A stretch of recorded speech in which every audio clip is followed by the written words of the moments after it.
Hi, how would you like to give your Springfield Armory Hellcat a crisper, lighter trigger pull, do it yourself, and do it easily? Stay tuned and I'll show you how.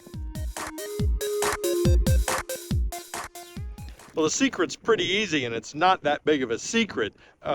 Start with the Springfield Armory Hellcat, and then add in one Apex Tactical trigger kit. If you've never installed an Apex action enhancement trigger, I think you'll be surprised. In the case of the Hellcat, you get a new trigger, a new sear spring, and a new striker spring. The Apex how-to videos are just terrific. Now, in my case, I just went step by step. You can see my iPad in the background there. I just followed the instructions on the screen, sort of step by step. Everything's kind of in modules, and the instructions are so clear.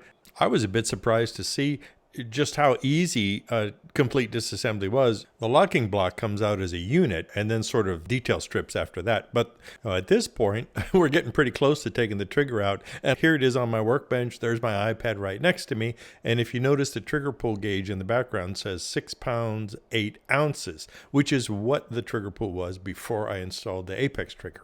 Now here's the old sear spring attached. For me, kind of the big moment was actually installing the new trigger, which is shown attached here to the trigger bar. You can use this like a piece of tape to hold a pin in. Made a huge difference and really helped to have things go smoothly. Here's a good view of the tools. A couple of punches, a light hammer.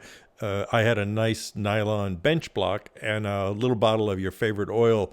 I think here you can really see the value of having that video handy. I mean, I often just held my gun right up next to the screen and kind of verified what was going on step by step, made sure everything I was doing matched what was happening on the screen. Presto, when we were all done, ended up with a 5 pound, 5 ounce trigger pull. That's an average of 6 tries. So we dropped about a pound, give or take a little bit, but it was much crisper and sharper. And I think the shape of the trigger is a lot more ergonomic than the original one. And just to prove that it actually works, let's shoot it a few times.